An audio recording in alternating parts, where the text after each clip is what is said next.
ॐ श्री परमात्मने नमः। ॐ नमो भगवते वासुदेवाय नमः। श्री विष्णु सहस्रनाम स्तोत्रम्। ॐ विश्वं विष्णु वषट्कारो भूतभव्यभवत्प्रभु भूतकृद्भूतभृद्भावो भूतात्मा भूतभावनः भूतात्मा परमात्मा च मुक्तानां परमं गतिः अव्ययः पुरुषः साक्षी क्षेत्रज्ञो अक्षर एव च योगो योगविदां नेता प्रधानपुरुषेश्वरः नारसिंहः वपुः श्रीमान् केशवः पुरुषोत्तमः सर्वः सर्वः शिवं स्थाणु भूतादीनिधि अव्ययः शम्भवो भावनो भर्ता प्रभवः प्रभु ईश्वरः स्वयंभू शंभु आदित्यः पुष्कराक्षो महास्वनः अनादिनिधनो धाता विधाता धातुरुत्तमः अप्रमेयो हृषीकेश पद्मनाभो अमरप्रभुः विश्वकर्मा मनुस्त्वष्टा स्तविष्टा स्तविरो ध्रुवः अग्राह्य शाश्वतः कृष्णो लोहिताक्षः प्रतर्दनः प्रभूत त्रिकुभः धाम पवित्रं मंगलं परम् ईशानः प्राणदः प्राणो ज्येष्ठः श्रेष्ठः प्रजापतिः हिरण्यगर्भो भूगर्भो माधवो मधुसूदनः ईश्वरो विक्रमी धन्वी मेधावी विक्रमक्रमः अनुत्तमो दुराधर्षः कृतज्ञः कृत्य आत्मवान् सुरेशः शरणं शर्म विश्वरेता प्रजाभवः अहं संवत्सरो व्यालः प्रत्ययः सर्वदर्शनः अजः सर्वेश्वरः सिद्धः सिद्धि सर्वादि अच्युतः वृषाकपि अमेयात्मा सर्वयोगविनिस्सृतः वसु वसुमना सत्यः शमात्मा शमितं शम अमोघः पुण्डरीकाक्षो वृषकर्मा वृषाकृतिः रुद्रो बहुशिरा बभ्रो विश्वयोनि शुचिस्रवाः अमृतः शाश्वतः स्थाणु वरारोहो महातपाः सर्वगः सर्वविद्भानो विश्वक्षेणो जनार्दनः वेदो वेदविदम् अभ्यङ्गो वेदाङ्गो वेदवित्कविः लोकाध्यक्षः सुराध्यक्षो धर्माध्यक्षः कृताकृतः चतुरात्मा चतुर्व्यूहः चतुर्दृष्टा चतुर्भुजः भ्राजिष्णु भोजनं भोक्ता सहिष्णु जगदादिजः अनघो विजयो जेता विश्वयोनि पुनर्वसुः उपेन्द्रो वामनः प्रांशु अमोघः शुचि ऊर्जितः अतीन्द्रः संग्रहः सर्गो धृतात्मा नियमो यमः वेद्यो वेद्यः सदा योगी वीरः माधवो मधु अतीन्द्रियो महामायो महोत्साहो महाबलः महाबुद्धि महावीर्यो महाशक्ति महाधृतिः अनिर्देश्य वपुः श्रीमान् अमेयात्मा महादृधिक् महेश्वासो महीभर्ता श्रीनिवासः शतां गतिः अनिरुद्धः सुरानन्दो गोविन्दो गोविदाम्पतिः मरीचि दमनो हंसः सुपर्णो भोजगोत्तमः हिरण्यनाभः श्रुतपा पद्मनाभः प्रजापतिः अमृत्यो सर्वदृक्सिंहः सन्धाता सन्धिमान् स्थिरः अजो दुर्मर्षणः शास्ता विश्वतात्मा सुरारिः गुरु गुरुत्तमो धामः सत्यः सत्यपराक्रमः निमिषो अनिमिषस्त्रग्वी वाचस्पति उदारधि अग्रणी ग्रामणिः श्रीमान् न्यायो नेता समीरणः सहस्रमूर्धा विश्वात्मा सहस्राक्षः सहस्रपात् आवर्तनो निवृत्तात्मा संवृतः संप्रमर्दनः अहं संवर्तको वहिनी अनिलो धरणीधरः सुप्रसादः प्रसन्नात्मा विश्वधिक् विश्वभुक् विभु सत्कर्ता सत्कृतः साधु जह्नु नारायणो नरः असंख्येयो अप्रमेयात्मा विशिष्ट शिष्टकृत्सुचिः सिद्धार्थ सिद्धसंकल्पः सिद्धिदः सिद्धिसाधनः वृषाहि वृषभो विष्णु वृषपर्वा वृषोदरः वर्धनो वर्धमानश्च विविक्तः श्रुतिसागरः सुभुजो दुर्धरो वाग्मी महीन्द्रो वसुदो वसुः नेकरूपो बृहद्रूप शिपिविष्टः प्रकाशनः ओजः तेजो धृतिधरः प्रकाश आत्मा प्रतापनः ऋद्धः स्पष्टाक्षरो मन्त्रः चन्द्रासुभास्करः द्युतिः अमृतासुद्भवो भानु ससबिन्दुसुरेश्वरः औषधं जगतः सेतुः सत्यधर्मपराक्रमः भूतभव्यभवत्नाथ पवनः पावनो अनलः कामः कामकृत्कान्तः कामः कामप्रदा प्रभुः युगादिकृद्युगावर्तो नेकमायो महासनः अदृश्यो व्यक्तरूपश्च सहस्रजित् अनन्तजित् इष्टाविशिष्टशिष्टेष्ट शिखण्डी नहुसो वृषः क्रोधः क्रोधकृत्कर्ता विश्वबाहु महीधरः अच्युतः प्रार्थितः प्राणः प्राणदो वासवानुजः अपामः निद्रधिष्ठानम् अप्रमत्तः प्रतिष्ठितः स्कन्धः स्कन्धधरो ध्रुवो वरदो वायुवाहनः वासुदेवो बृहद्भानु आदिदेवः पुरन्दरः अशोकः तारिणः तारा सूरः सौरी जनेश्वरः अनुकूलसतावर्ता पद्मी पद्मनिभेक्षणः पद्मनाभो अरविन्दाक्षः पद्मगर्भः शरीरभृत् महर्धिरुद्धवृद्धात्मा महाक्षो गरुडध्वजः अतुलः सरभो भीमा समज्ञो हविर्हरिः सर्वलक्षणलक्षण्यो लक्ष्मीवान् समितिं जयः विक्षरो रोहितो मार्गो हेतुः दामोदरः सः महीधरो महाभागो वेगवान् अमितासनः उद्भवः शोभणो देवः श्रीगर्भः परमेश्वरः करणं कारणं कर्ता विकर्ता गहनो गुहा व्यवसायो व्यवस्थानः संस्थानः स्थानदो ध्रुवः पररिद्धि परमस्पष्टः तुष्टः पुष्टः शुभेक्षणः रामो विरामो विरजो मार्गो न्येयो नयो अनयः वीरः शक्तिमतां श्रेष्ठः धर्मो धर्मविदुत्तमः वैकुण्ठः पुरुषः प्राणः प्राणदा पृथवा पृथुः हिरण्यगर्भः शत्रुघ्नो व्याप्तो वायुरथोक्षजः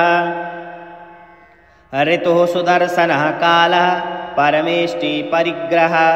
उग्रः संवत्सरो दक्षो विश्रामो विश्वदक्षिणः विस्तारस्तावरस्ताणुः प्रमाणं बीजमव्ययम् अर्थो अनर्थो महाकोशो महाभोगो महाधनः अनिर्विण्णः स्तविष्टो अभूधर्मयुपो महामख नक्षत्रनेमी नक्षत्री क्षमा क्षामा समीहनः यज्ञः इज्यो महेज्यश्च क्रतुः सत्रं शतां गतिः सर्वदर्शे विमुक्तात्मा सर्वज्ञो ज्ञानमुत्तमः सुब्रतः सुमुखः सूक्ष्मः सुघोषः सुखदा सुहृत् मनोहरो जितः क्रोधो वीरबाहुविदारणः स्थापनः स्तवशो व्यापी नैकात्मानैककर्मकृत् वत्सरो वत्सलो वत्सी रत्नगर्भो धनेश्वरः धर्मगुप्धर्मकृद्धर्मी सद् अक्षर अक्षरम् अविज्ञाता सहस्रांशु विधाता कृतलक्षणः गर्भस्तिनेमि सत्त्वस्था सिंहो भूतमहेश्वरः आदिदेवो महादेवो देवेशो देवभृद्गुरुः उत्तरो गोपतिं गोप्ता ज्ञानगम्यपुरातनः शरीरभूतभृद्भोक्ता कपीन्द्रो भूरि दक्षिणः सोमपो अमृतः सोमः पुरुजितः पुरुषोत्तमः विनयो जय सत्यसंघो दादर्शः सत्वतां पतिः जीवो विनयतां साक्षी मुकुन्दो अमितविक्रमः अम्बो निधिररन्तात्मा महोदधीशयो अन्तकः अजो महार्हा स्वाभाव्यो जितामित्रः प्रमोदनः आनन्दो नन्दनो नन्दः सत्यधर्मातिविक्रमः महर्षि कपिलाचार्यः कृतज्ञो मेदिनीपतिः त्रिपदस्थिदशार्धक्षो महाशृङ्गः कृतात्कृतः महावराहो गोविन्द सुवेश कनकाङ्गदी गुह्यो गम्भीरो गहनो गुप्तचक्रगदाधर वेदाश्वाङ्गोजितः कृष्णो दृढः शङ्कर्षणोच्युतः वरुणो वारुणो वृक्षः पुष्कराक्षो महामनः भगवान् भगः नन्दी वनमाली हलायुधः आदित्यो ज्योतिरादित्यः सहिष्णु गतिशत्तमः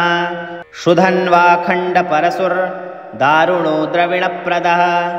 दिविस्प्रकः सर्वदृग्व्यासो वाचस्पति अयोनिजः त्रिशामा शामगः शाम निर्वाणभीखजम्भिषक् सन्न्यासकृच्छमः शान्तो निष्ठा शान्तिपरायणम् शुभाङ्ग शान्तिदस्त्राष्ट मुकुन्दः कुबलेशयः गोहितो गोपतिर्गोप्ता वृषभाक्षो वृषक्प्रियः अनिर्वती व्रतात्मा संक्षेप्ता क्षेमकृत्शिवः श्रीवत्सवक्षः श्रीवासः श्रीपतिः श्रीमतांवरः श्रीदा श्रीसा श्रीनिवासः श्रीनिधि श्रीविभावनः श्रीधरः श्रीकरः श्रेयः श्रीमान् लोकत्रयाश्रयः स्वक्षः स्वङ्गः सतानन्दो नन्दज्योतिर्गणेश्वर विजितात्मा विधेयात्मा सत्कीर्तिश्छिन्नसंशयः उदीर्णसंवृतः चक्षुर्निशा शाश्वतस्थिरः भूषयो भूषणो भूतिर्विशोकशोकनाशनः अचिर्मनाचितः कुक्षो विशुद्धात्मा विशोधनः अनिरुद्धो प्रतिरथः प्रद्युम्नो मितविक्रमः कालनेमिनिहावीरः शौरी सूरजनेश्वरः त्रिलोकात्मा त्रिलोकेश केशव केरिहा हरि कामदेव कामपाल कामी कान्तकृतागमः अनिर्देश्य वपो विष्णु वीरो अनन्तो धनञ्जयः ब्रह्मण्यो ब्रह्मकृद्ब्रह्म ब्रह्म ब्रह्म विवर्धनः ब्रह्मविद्ब्राह्मणो ब्राह्मी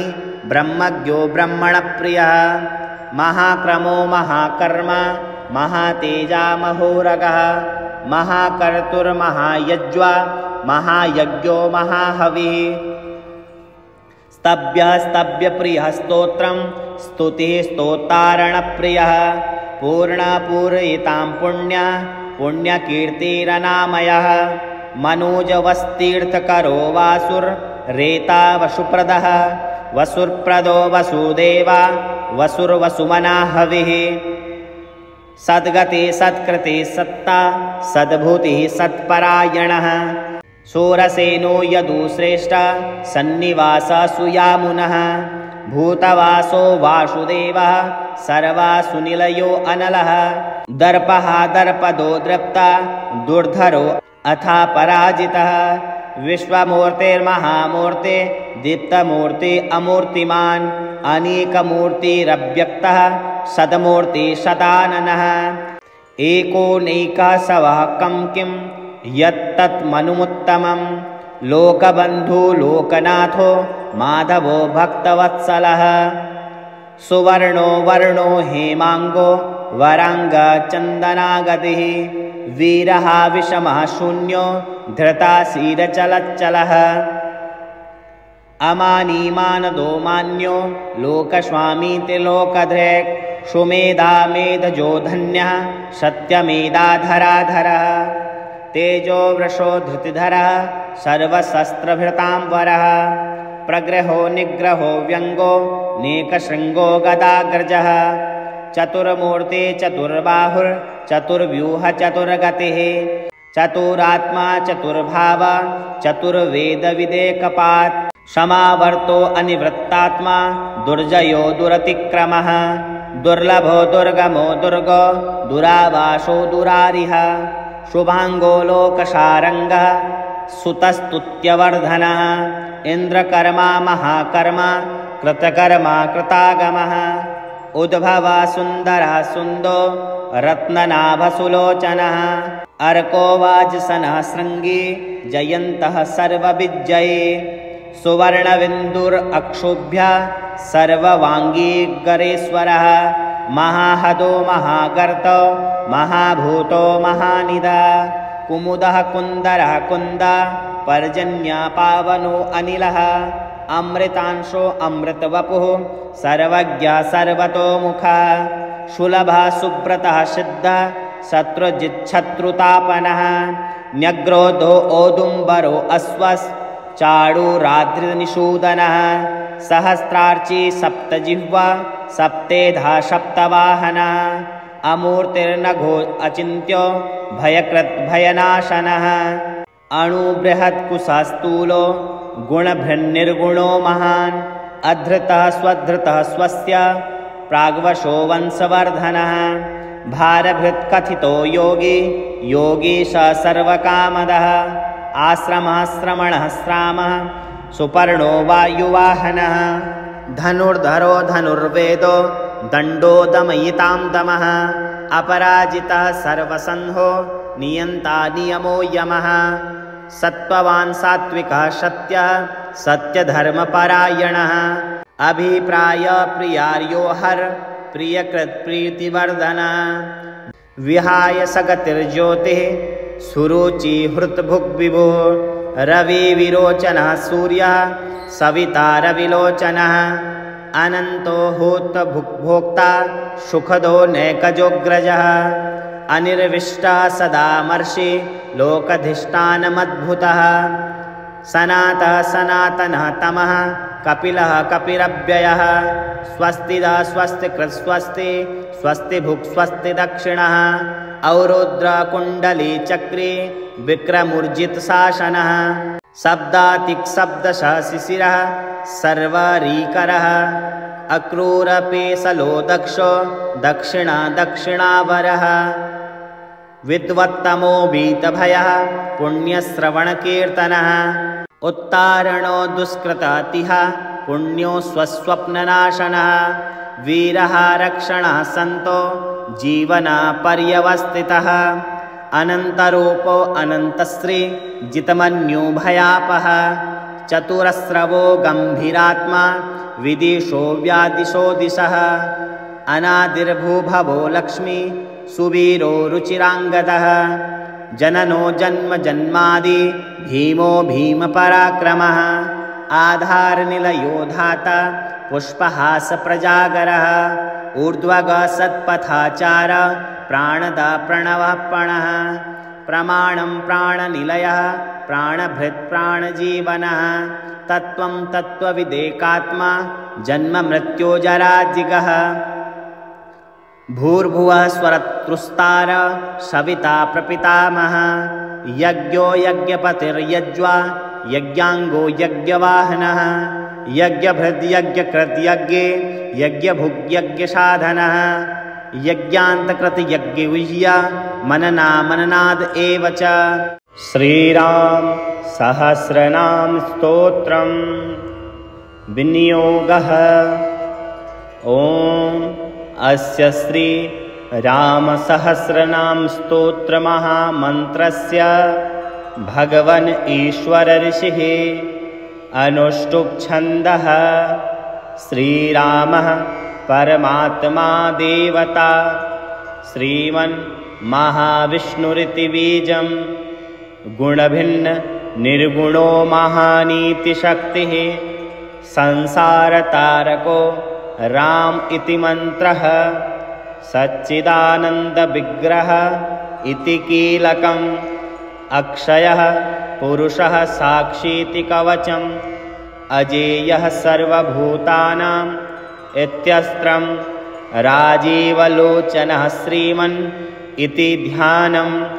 श्रीरामप्रीत्यर्थे दिव्यसहस्रनाम जपे विनियोगः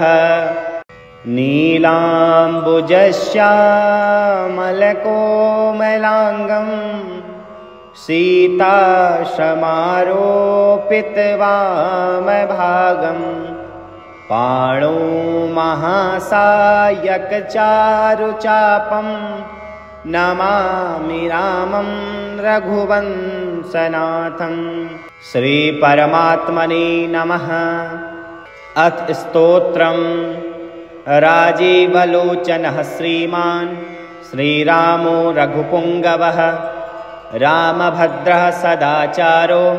राजेन्द्रो जानकीपतिः, अग्रगण्यो वरेण्यश्च वरदः परमेश्वरः, जनार्दनो जितामित्रः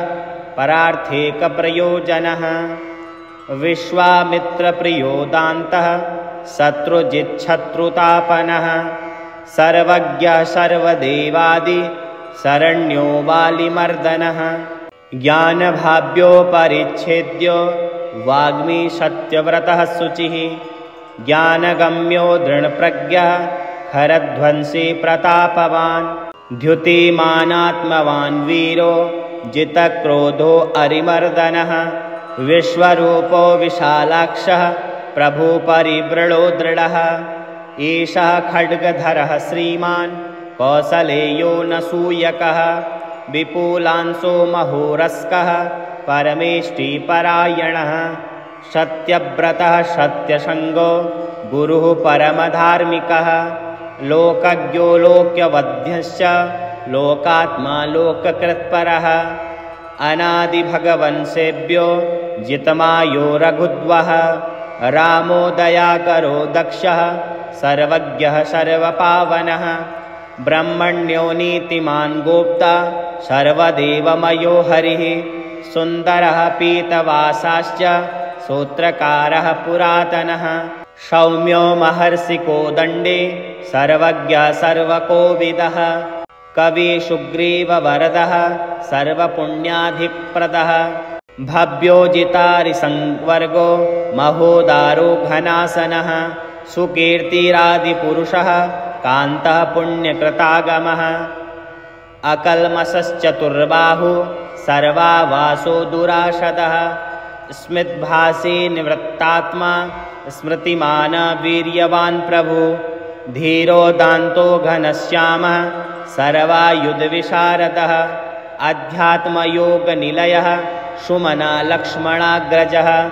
सर्वतीर्थमयं शूरः सर्वयज्ञफलप्रदः, यज्ञस्वरूपी यज्ञेशो जरामरणवर्जितः, वर्णाश्रमकरो वर्गी शत्रुजित्पुरुषोत्तमः, विभीषणप्रतिष्ठाता परमात्मा परात्परः, प्रमाणभूतो दुर्गेयः पूर्णः परपुरञ्जयः, अनन्तदृष्टिरानन्दो धनुर्वेदो धनुर्धरः, गुणाकरो गुणश्रेष्ठः सच्चिदानन्दविग्रहः, अविवन्द्यो महाकायो विश्वकर्मा विशारदः, विनीतात्मा वीतरागः तपस्वीशो जनेश्वरः, कल्याणप्रकृतिः कल्पः सर्वेशः सर्वकामदः, अक्षयः पुरुषः साक्षी केशवः पुरुषोत्तमः, लोकाध्यक्षो महामायो विभीषणवरप्रदः, आनन्दविग्रहो ज्योतिर्हनुमत्प्रभुरव्ययः, भाजिष्णुः साहनो भोक्ता सत्यवादी बहुश्रुतः,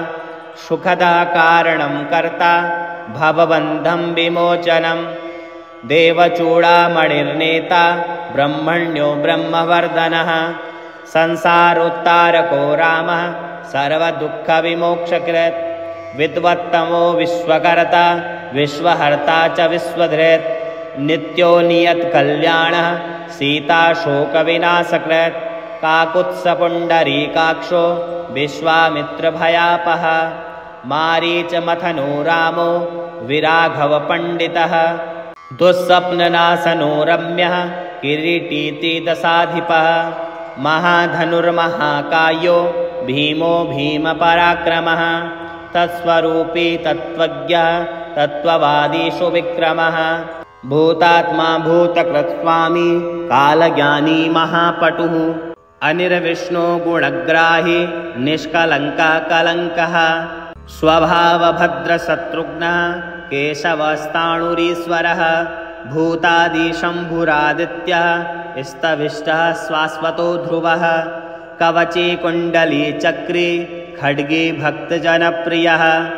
अमृत्युर्जन्मरहितः सर्वजित् सर्वगोचरः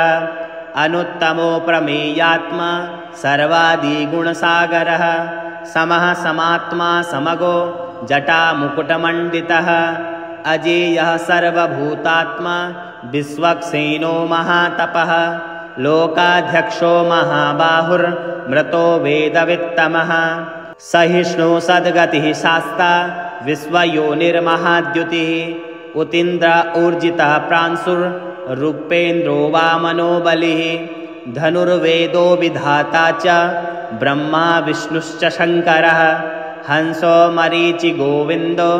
रत्नगर्भो महामतिः व्यासो वाचस्पति सर्वा दर्पितासुरमर्दनः जानकी वल्लभः पूज्यः प्रकटः प्रीतिवर्धनः सम्भवो अतीन्द्रियो वेद्यो निर्देशो जामवत्प्रभु मदनो मथनो व्यापी विश्वरूपो निरञ्जनः नारायणोऽग्रणीर्साधुर्जटायुर्प्रीतिवर्धनः नेकरूपो जगन्नाथ सुरकायहितं स्वयंभुः जितक्रोधो जितारातिः प्लवग्गाधिपराजयत् वसुधः सुभुजोऽनेका मायो भव्यप्रमोदनः चण्डासु सिद्धिदः कल्पः शरणागतवत्सलः अगदो रोगहर्ता च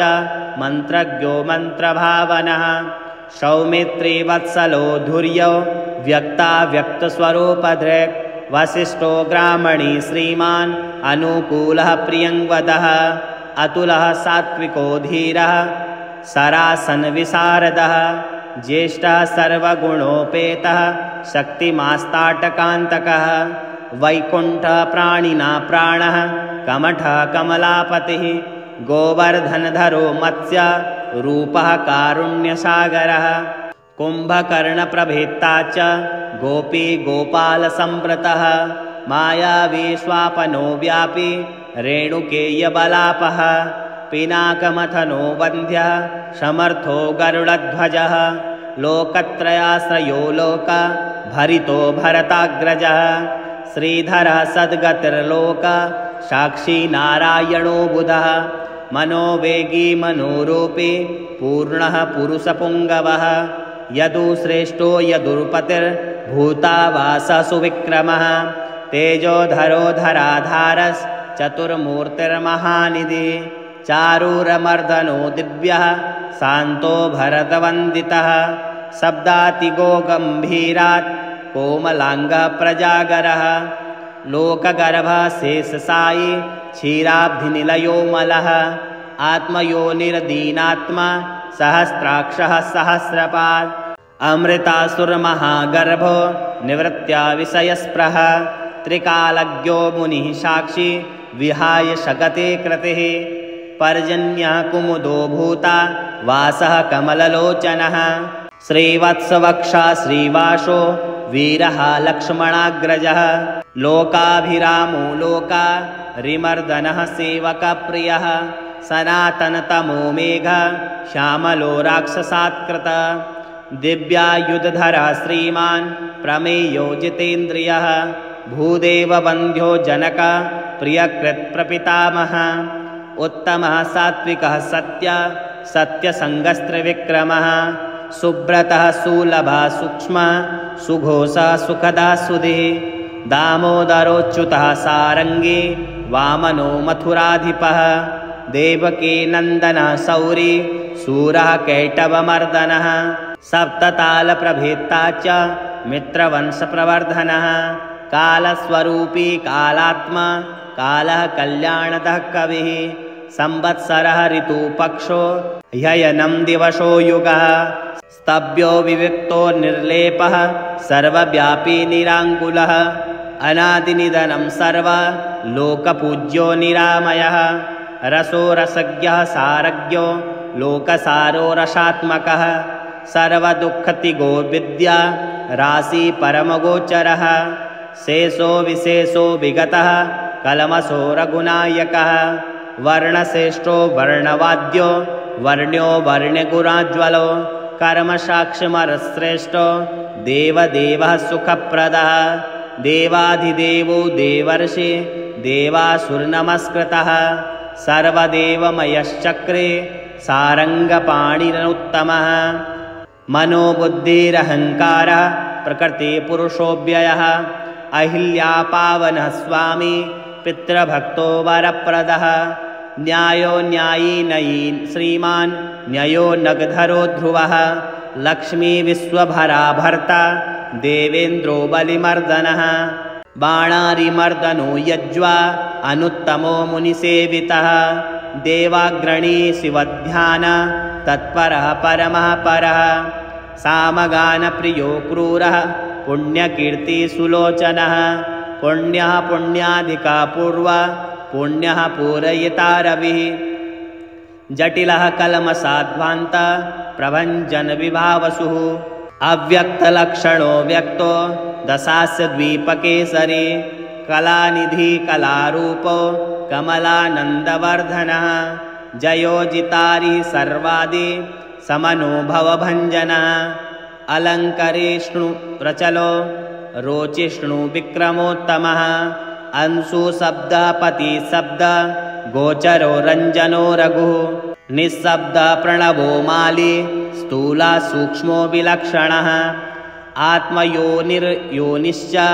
सप्तजिह्वसहस्रपात् सनातनतमस्त्रग्वी पेशलो जविनाम्बरः शक्तिमान् शङ्खभृन्नाथ गदा पद्मरथाङ्गभृत् निरीहो निर्विकल्पश्च चिद्रूपो वित्तसाध्वसः शताननः सहस्राक्ष शतमूर्तिर्घनप्रभा हृतपुण्डरीकशयनः कठिनो द्रव एव च उग्रो गृहपति कृष्णो समर्थो अनर्थनाशनः अधर्मशत्रुरक्षोघ्न पुरुहूतः पुरुष्टुतः ब्रह्मगर्भो बृहद्गर्भो धर्मधेनुर्धनागमः हिरण्यगर्भो ज्योतिष्मान् सुल्ललाटः सुविक्रमः शिवपूजारतः श्रीमान् भवानी प्रियकृद्वसी नरो नारायणः श्यामः कपर्दी नीललोहितः नरो नारायणः श्यामः कपर्दी नीललोहितः रुद्रः पशुपतिस्ताणुर्विश्वामित्रो द्विजेश्वरः मातामहो मातरिश्वा विरिञ्चो विष्टरस्रवा अक्षोभ्य सर्वभूतानां चण्डः सत्यपराक्रमः वालखिल्यो महाकल्पः कल्पवृक्षः कलाधरः निदाघस्तपनो मोघः लक्षणः परबलाप्रहृत् कबन्धमथनो दिव्यः कम्बुग्रीवः शिवप्रियः शङ्खो नीलः सुनिष्पन्नः सुलभः शिशिरात्मकः अंशसृष्टोतिथिशूरः प्रमाथी पापनाशकृत् वसुस्रवाकव्यवाः प्रतप्तो विश्वभोजनः रामो नीलोत्पलश्यामो ज्ञानस्कन्दो महाद्युतिः पवित्रपादपापारिर्मणिर्पूरो नभो गतिः उत्तारणो दुष्कृतिः दुर्घोषो दुस्सहो भयः अमृतेशो अमृतवपुर्धर्मी धर्मकृपाकरः भर्गो विवस्वाननादित्यो योगाचार्यो दिवस्पतिः उदारकीर्तिरुद्योगी वाङ्मयः सन्मयः नक्षत्रमाली नाकेशः स्वाधिष्ठान षडाश्रयः चतुर्वर्गफलो वर्णी शक्तित्रयफलं निधिः निधानगर्भो निर्व्याज्यो गिरीशो व्यालमर्दनः श्रीवल्लभ शिवारम्भ शान्तिर्भद्रसमञ्जसः भूयसो भूतिकृद्भूतिर्भूषणो भूतवाहनः अकायो भक्तकायस्त कालज्ञानी महाबटो परार्थवृत्तिरचलो विविक्तः श्रुतिसागरः स्वाभावभद्रो मध्यस्थ संसारभयनाशनः वेद्यो वैद्यो वियज्ञोक्ता सर्वामरमुनीश्वरः सुरेन्द्रः कर्णं कर्म कर्मकृत्कर्मधोक्षजः ध्येयो धूर्यो धराधीशः संकल्पः सर्वरीपतिः परमार्थगुरुवृद्यः शुचिराश्रितवत्सलः विष्णु जिष्णु विभुयज्ञो यज्ञेशो यज्ञपालकः प्रभविष्णुग्नसब्विष्णु लोकात्मा लोकभावनः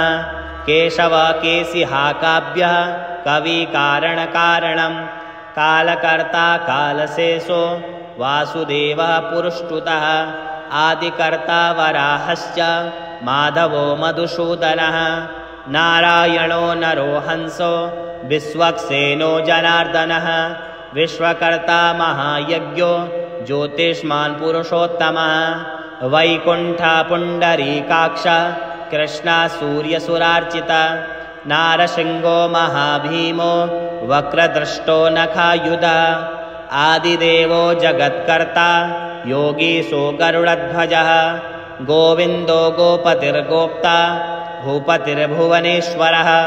पद्मनाभो हृषीकेशो धाता दामोदरप्रभु त्रिविक्रमस्त्रिलोकेशो ब्रह्मेश प्रीतिवर्धनः वामनो दुष्टदमनो गोविन्दो गोपवल्लभः भक्तप्रियच्युतः सत्यकीर्तिर्धृतिस्मृतिः कारुण्यकरुणो व्यासः पापः शान्तिवर्धनः सन्न्यासी शस्त्रतत्त्वज्ञो मन्दराद्रिनिकेतनः बद्रीनिलयः शान्तस्तपस्वी वैद्युतः प्रभः भूतावासो गुहावासः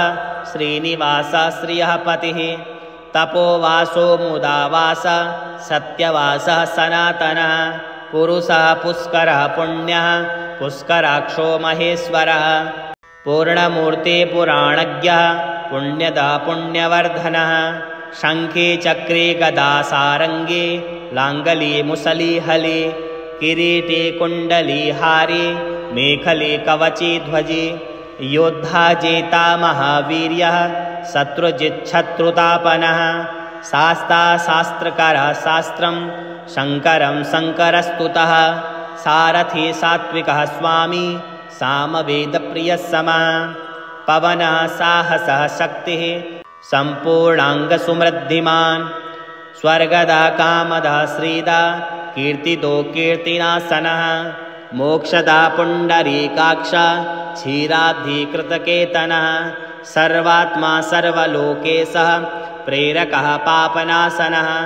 सर्वदेवो जगन्नाथ सर्वलोकमहेश्वर सर्गस्त्यन्तकृद्देवः सर्वलोकसुखावहः अक्षयः शाश्वतोऽनन्तो क्षयवृद्धिविवर्जितः निर्लेपो निर्गुणः सूक्ष्मो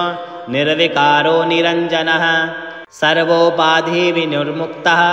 सत्तामात्रव्यवस्थितः अधिकारी विभुनित्य परमात्मा सनातनः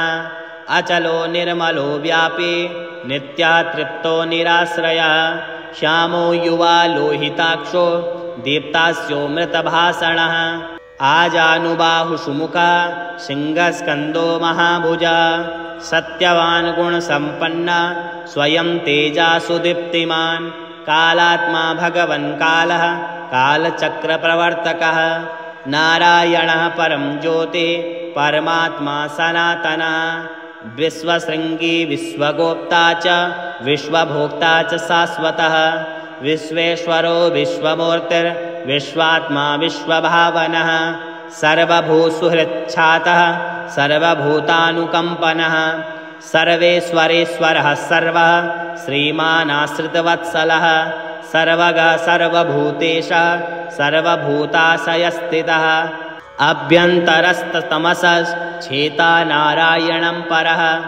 अनादिनिधनस्त्रष्टा प्रजापतिर्पतिर्हरि नारसिंहो हृषीकेश सर्वात्मा सर्वदृग्वशी जगत्स्थुश्चैव प्रभुर्नेता सनातनः कर्ता धाता विधाता च सर्वेषां प्रभुरीश्वरः सहस्रमूर्धा विश्वात्मा विष्णु विश्वदृग्व्ययः पुराणपुरुषस्त्रष्टा सहस्राक्षा सहस्रपात् तत्त्वं नारायणो विष्णुर्वासुदेवः सनातनः परमात्मा परं ब्रह्म सच्चिदानन्दविग्रहः परं ज्योति परं धाम पराकाशः परात्परः अच्युतः पुरुषः कृष्णः शाश्वतः शिव ईश्वरः नित्यः सर्वगतस्ताणुर् उग्रः साक्षी प्रजापतिः हिरण्यगर्भः सविता लोककृद्लोकभृद्विभुः रामः श्रीमान् महाविष्णुर्जिष्णो देवहितावः तत्त्वात्मा तारकं ब्रह्म शाश्वतः सर्वसिद्धिदः आकारवाच्यो भगवन् श्रीभुर्नीलापतिः पुमान् सर्वलोकेश्वरः श्रीमान् सर्वज्ञः सर्वतोमुखः स्वामी सुशीलः सुलभः सर्वज्ञः सर्वशक्तिमान् नित्यः सम्पूर्णकामश्च नैसर्गिकसुहृत्सुखी कृपापीयूषजलधि शरण्यः सर्वदेहिनां श्रीमन्नारायणः स्वामी जगतां पतिरीश्वरः श्रीसा शरण्यो भूतानां संसृताभीष्टदायकः अनन्तः श्रीपतिर्रामो गुणभिन्नुर्गुणो महान् इति आनन्दरामायणे वाल्मीकये श्रीरामसहस्रनामस्तोत्रं सम्पूर्णम्।